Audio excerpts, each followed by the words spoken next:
My present appointment as a head of an electrical department in a university in London.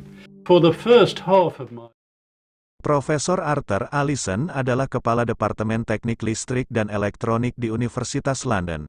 Selama beberapa tahun ia telah menjadi Presiden British Society for Psychological and Spiritual Studies.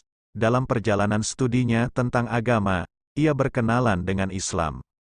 Ketika ia membandingkan Islam dengan agama dan kepercayaan yang telah ia pelajari, ia merasa cocok dengan sifat bawaannya dan memenuhi persyaratannya. Dia diundang ke konferensi internasional Islam pertama tentang keterbatasan medis yang diadakan di Kairo pada September tahun 1985 di bawah naungan Sindikat Medis Mesir. Dalam konferensi itu ia mempresentasikan sebuah makalah tentang metode terapi psikologis dan spiritual dalam Al-Quran, di samping makalah lain tentang tidur dan mati. Dia mempresentasikannya bersama Dr. Mohamed Yahya Sarafi. Fakta-fakta yang disajikan dalam acara itu menjadi pembuka mata baginya.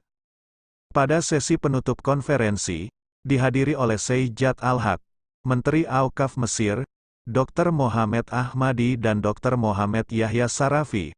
Profesor Allison menyatakan bahwa Islam adalah agama kebenaran dan sifat bawaan sejak lahir, fitrah, yang dimiliki Allah. Kemudian dia mengucapkan dua kesaksian. Mengatakan bahwa dia bersaksi bahwa tidak ada Tuhan selain Allah, dan bahwa Muhammad adalah Nabi Allah. Dalam sebuah wawancara yang diberikan kepada Mingguan Arab, Al-Muslimun, ia menceritakan kisahnya masuk Islam. Dalam studi psikologi dan mata pelajaran terkait sebagai Presiden British Society for Psychological and Spiritual Studies, saya berkenalan dengan agama. Saya belajar agama Hindu, Buddha dan beberapa agama dan kepercayaan lainnya. Ketika saya belajar Islam, saya membandingkannya dengan agama lain. Selama konferensi tentang keterbatasan medis, saya dapat menyadari bahwa perbedaannya sangat besar. Kemudian saya yakin bahwa Islam adalah agama yang paling pantas yang sesuai dengan sifat dan perilaku bawaan saya. Di dalam hati saya merasa bahwa ada Tuhan yang mengendalikan semesta. Dia adalah pencipta. Karena itu, ketika saya belajar Islam, saya menemukan bahwa itu tidak bertentangan dengan akal dan sains. Saya percaya itu adalah agama yang diwahyukan dari satu-satunya Tuhan. Ketika saya menyaksikan kebenaran, saya mengucapkan dua kesaksian. Saat saya mengucapkan syahadat, saya diliputi oleh perasaan aneh dan tak terlukiskan berbaur dengan kemudahan, kenyamanan dan kepuasan, tutur Profesor Allison.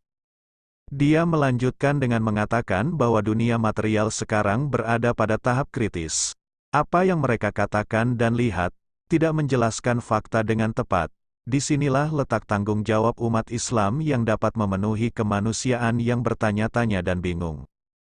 Ilmuwan yang kini menyandang nama Profesor Abdullah Allison itu menambahkan bahwa ia, bersama dengan Dr. Mohamed Yahya, telah mempresentasikan dalam konferensi tentang keterbatasan medis dalam Al-Quran, sebuah makalah yang berfokus pada makna dari ayat Al-Quran.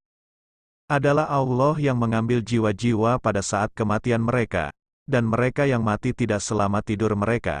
Dia memelihara mereka, jiwa-jiwa, yang telah Dia tetapkan mati dan mengirim yang lainnya untuk masa jabatan yang ditentukan. Sesungguhnya, ini adalah tanda-tanda bagi orang-orang yang berpikir mendalam. Melalui ayat ini, katanya, mereka dapat membuktikan bahwa kematian dan tidur adalah fenomena yang sama di mana jiwa pergi dari tubuh. Dalam kasus tidur, jiwa kembali ke tubuh tetapi dalam kematian tidak. Ayat ini mengingatkan kita bahwa mengambil jiwa berarti tidur dan mati. Fakta ini telah dibuktikan melalui studi para psikologis yang terkait dengan 3 domain utama.